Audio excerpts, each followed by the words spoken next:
All right, we're with Maurice Cormier. They Are Killing Us is the short film. It's experimental, it's animation. You are based in Hamilton, Ontario, correct? Yes, I live here. I was born in Mississauga, and Yeah. around age 17, I left Mississauga. I've been in Ontario since, but I'm currently living in Hamilton, Ontario. So for me, Hamilton's the gray area city because I'm from Niagara Falls. I live in Toronto, and it's the city right in between for me. So it's the QEW, the city that's not really Toronto. It's a little bit like Toronto. It's a little bit like Niagara Falls. But it's both Niagara Falls and Toronto at the same time. I For never me thought of it. personally. I never thought of it that way. So now you think of it, it makes me think because I have been to Niagara Falls, Hmm. around I believe February or March, and for some photography that I've done. And again, now that I think about it, yeah, that's I never thought of it that way. I was in this is 25 years ago. I was there was a movie called Exit Wounds with Steven Seagal. I worked in the film industry back then, and it was like Steven Seagal was the lead actor in it, and they took over downtown Hamilton for 6 weeks. And I worked in locations, so I basically lived in Hamilton for 2 months, and I had a blast. Let's just put it that way. I had a really good time. I can imagine, especially working on like, I think it's like the 90s, so I would imagine like working on this kind of film would be like a blast. Yeah, it was really intense. It was like because you're like a stranger and everybody thought you were cool, and I was having these like apocalyptic kind of moments. It was you're in your 20s. It was a different interesting time. All right, so let's talk about your short film. It's animation. It's experimental in nature. They are killing us. What are you trying to say? Who's killing us? Who's killing who? Well, think of it this way, like, like this. It's set in a not too distant future, so it gets into the whole science fantasy, but there's also eco and body horror. So if you think about it, like contextually wise, this is just basically my kind of therapy of what's going on in the world of today, but it's a Right. vibe, if you will. So I'm not necessarily using a documentation, but I am using a surrealist kind of lens onto it. So, but someone is killing. So it's up to the interpretation of us to kind of figure out what that means for us when we're watching your film. I wouldn't describe it like a movie of trivia or a riddle. It's just a vibes. So the way I would describe it is if I was going to say they are killing us, it's like I think just the world at large is right now kind of in kind of fire right now. So it's basically like they are killing us. Like it's just Yeah.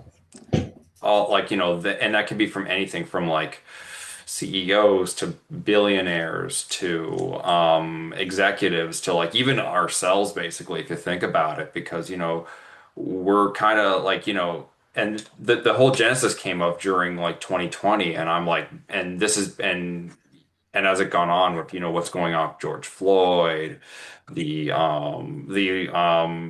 the social anxieties going on with the inequality and all that. So I kind of used it and I kind of basically wanted to, basically make a comment on it, but I want you to not necessarily, I wasn't saying it or I wasn't showing, I was kind of vibing it, if you know what I mean. So you're basically this is your film. Like you did everything in the film. 100% everything. Again, like the reason why I made this film was because I didn't have any actors. I didn't have Right. any like, things for this. So I used a lot of props and some claymation and all that stuff. So Yeah. and it was all done by me. It took me like like a year and 2 years or a year and a half to like shoot the thing and another year or two to like edit the thing because I had other commitments at the time. So like a lot of stop motion animation kind of. So then you kind of created all these elements. Like, did you have a script that you wrote, or were I you did just have a script I wrote, and which is okay? funny because it took me a few years because because I didn't have any like because I was using for my resources. I had Yeah. the first image and the last image, but I needed somewhere in the middle, and it took a few to years to kind of figure it out. I wrote it down, but I storyboarded it at the same time because this is a film that's told through imagery as opposed to dialogue. Yeah. So you had everything kind of mapped out. You kind of knew where you're going, I guess, right? 100%. I plan. That's the thing. And that's the thing about it because a lot of people talk about the production and the post-production. And I'll admit those are my favorite, but the pre-production is just the most important aspect, from the writing to developing, because that's where it all starts, and that's how a project goes. A lot of emphasis is put on pre-production and planning. So the film, when did the film finish? When did you finish it exactly? Well, I finished it actually in just before, like around the fall of 2025 last Yeah. year. And now you're sitting at the festival. I see it's getting into a few festivals. Yes, and it has recently got in the Cannes International Film Week That's online good. festival in Cannes. Yeah, in Cannes. So it's like that was I just had that like today, so it was kind of a really like a whoa moment because it's like, what is happening? Well, you got. I saw you on your Instagram. You got in the Dumbo film festival. That's a good festival too. It is. I didn't get to the finals, but I was a semi-finalist, and Yeah. again, that was still. I was still very happy enough to be, in that competition, though. And again, I'm like, the way I tell people is, how do you deal with rejection? How do you deal with acceptance? Well, it's like a boxer, really, or a workout. For the first time, it's going to kind of sting, but the more time you go through it, it's like so numb. So like, even when I get in, it's like, and I get Yeah. it, and when I get, and I have a feeling it's going to get to the point where when I get into a festival, like, let's say I get to a big major one, like say South by Southwest, for example, that ever Yeah. does happen, I think my reaction is going to be, huh, that's cool, because I'm so used to it now. Well, I was going to say that using the boxing analogy, getting in the festivals is like throwing a good hard right or hard left, whatever hand you throw with, right, and knocking somebody out. Yeah, and I mean like or even like lifting up a harder weight, it's gonna like, it's how it's how you keep going Yeah. basically. Well, especially a film like this because you work so long at it, and also too, it's like you're in a vacuum in many regards, right? Like you're not bouncing ideas off of anybody. You're like, and I always like give a lot of credit to people like yourself who like work on these like animation, stop motion animation, especially in experimental venture because like it's hard to like kind of like have perspective. I'm sure you sometimes you have doubts along the way when you're making It's that. it's funny because, about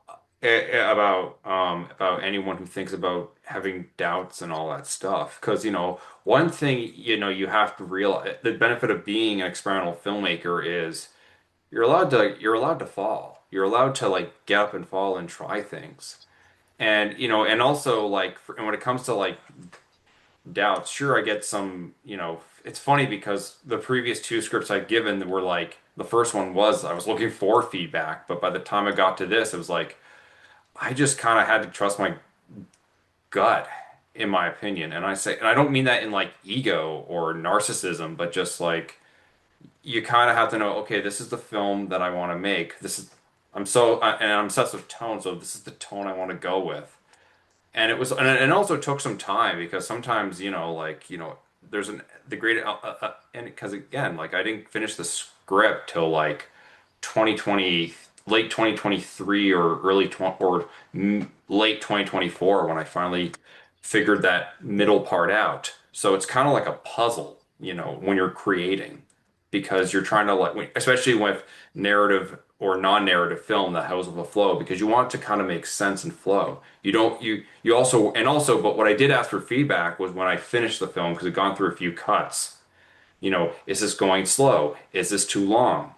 And I gave it to one of my former boss who owns a production company. He's like, try this, that. And I'm like, damn, I got to go back and edit this. Thank you. So I just did that. And then I'm like, so when you see fresh eyes, you kind of realize, yeah, this is the way to go with it. That's smart. That was very smart for you to do that. I always go for feedback, but I always go for a trusted few. And my trusted few are people who are going to be honest, but they're also professionals because they Sure. know how They a know how to film get. They know what you're doing. They know how it gets made, how the film gets made, right? So they're exactly, and they confident. know like, is this going too slow? Is this going too fast? Because Yeah. I remember with my first film that I made called Imprinted, this is back in 2017.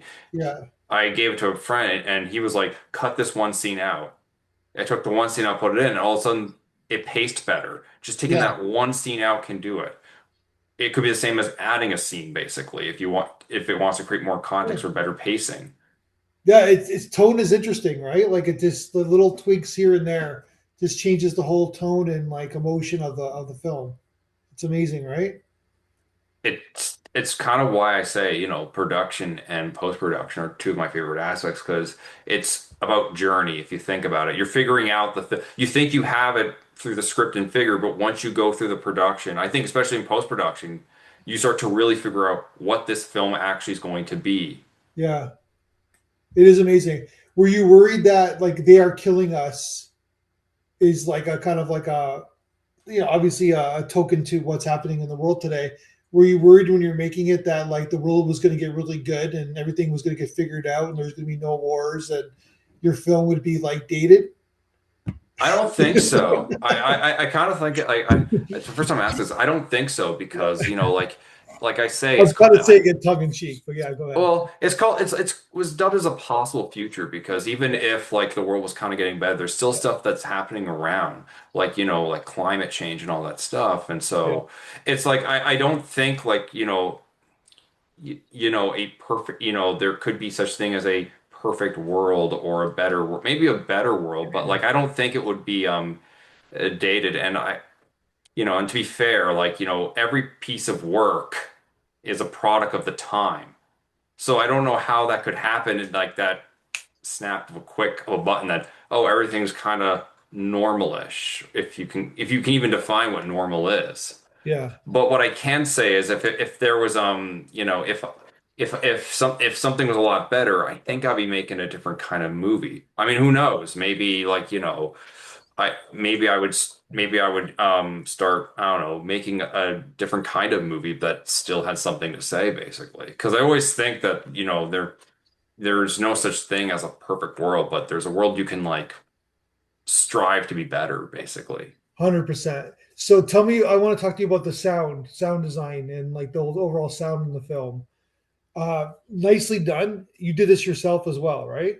Yeah, so we did, and I had like royalty free, and I was making sure it was like royalty free sound, and I didn't want to use music because I felt that the music would be very limited, and so I used the heartbeat in a way that is the music because I kind of felt like if that's an organic flesh-like planet, then I felt Yeah, like the film should reflect it being an organism. So I felt what more is a heartbeat because that basically can that and so again a experiment to sound, but also it's like an experiment to even music. Even though you don't realize it's music, then you start if you watch, it's like yeah, that is the soundtrack basically.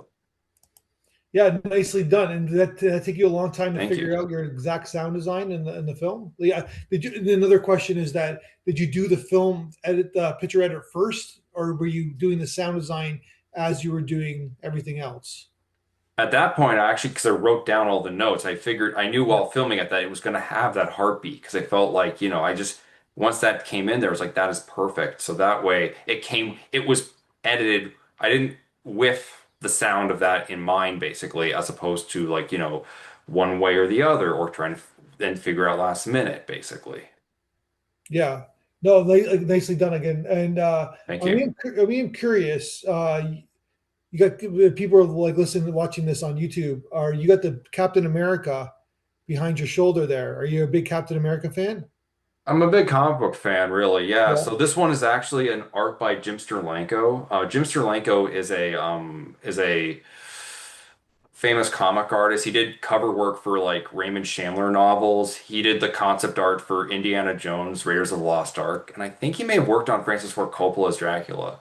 But he did comics very briefly, but then went to like graphic art and poster work. And around the 70s, there was like a big boom in like pulp drawing. So, and it has a very double James Bond kind of look to it, like Yeah. espionage, very psychedelic. So I always liked that kind of pop art, if you know what I mean, like or like that Andy Warhol or that Basquiat kind of art. Yeah. Yeah. It's kind of like there's a certain style to it for sure, right? Like Yeah, and the people who reframed it, I like that they added some like scratches so it looks kind of aged, even though I got this in like as a gift in like 2014 or 15. so are you a big like because the obviously in the last 20 years the movies have taken off and I guess that affects your age as well. You must have been happy as a kid watching all these comic book movies. Well, 33. I mean, I was again like I was really ecstatic. Like, like the first Spider-Man movie from Sam Raimi was like the Yeah, first PG-13 movie I saw in theaters, and I exactly. It's can't believe my 2002, right? So you were what? yeah, Yeah. So it that's you were was like 10. yeah. So I was like Yeah, yeah, and it was like I couldn't believe what I was like watching. Like, I mean, there's been good films, there's been excellent films, there's been bad films, but that could have been said about say like westerns and horror and stuff like that. So yeah. basically. This took off, right? Like nobody thought. I Like, yeah, I kind of figured I knew this was going to take off just because, hey, if people like it in printed page or in yeah, television, it was going to go into film basically. yeah. But there's also things that comics can do that film cannot do. Like and like, the same way how there's like novels can do that what film can't do or Sure. Yeah, vice versa. But it's always been kind of like amazing. But now it's in it right now, if I was going to add a critique to it, it's in a period of like because the thing about it is because there's now a cinematic universe, there has they've kind of got to the worst element of that, which is too much baggage or lore or continuity. oversaturation, or yeah, like for It's sure. yeah, so now it's like, and so now the question that they have to see is, well, how do we make it clear, like, well, it's the same thing that I think every movie franchise, say Yeah, Star Wars or Bond, all had to do. How do you continue this thing while still making it fresh and also at the same time making it a good jump on point for someone who's never seen it, basically? yeah.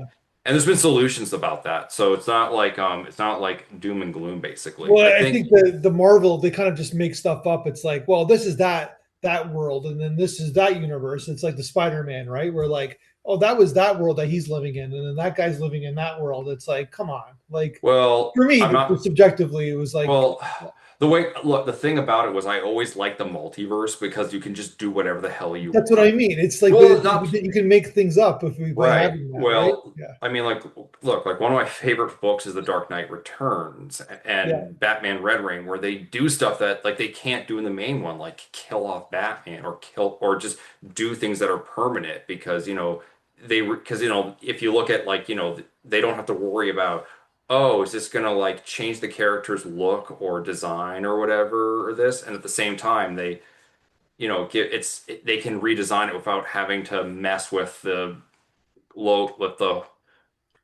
the overall brand look. So that's that was always my favorite. And like it was when they did these weird like one and done stories, and it's like yeah. it's a complete thought. So you didn't have to worry about it. This thing keeps I got you. continuing. It can like have an endpoint. Well, just to finish it off, basically, like now you brought up James Bond. I'll use the James Bond analogy. Spoiler alert.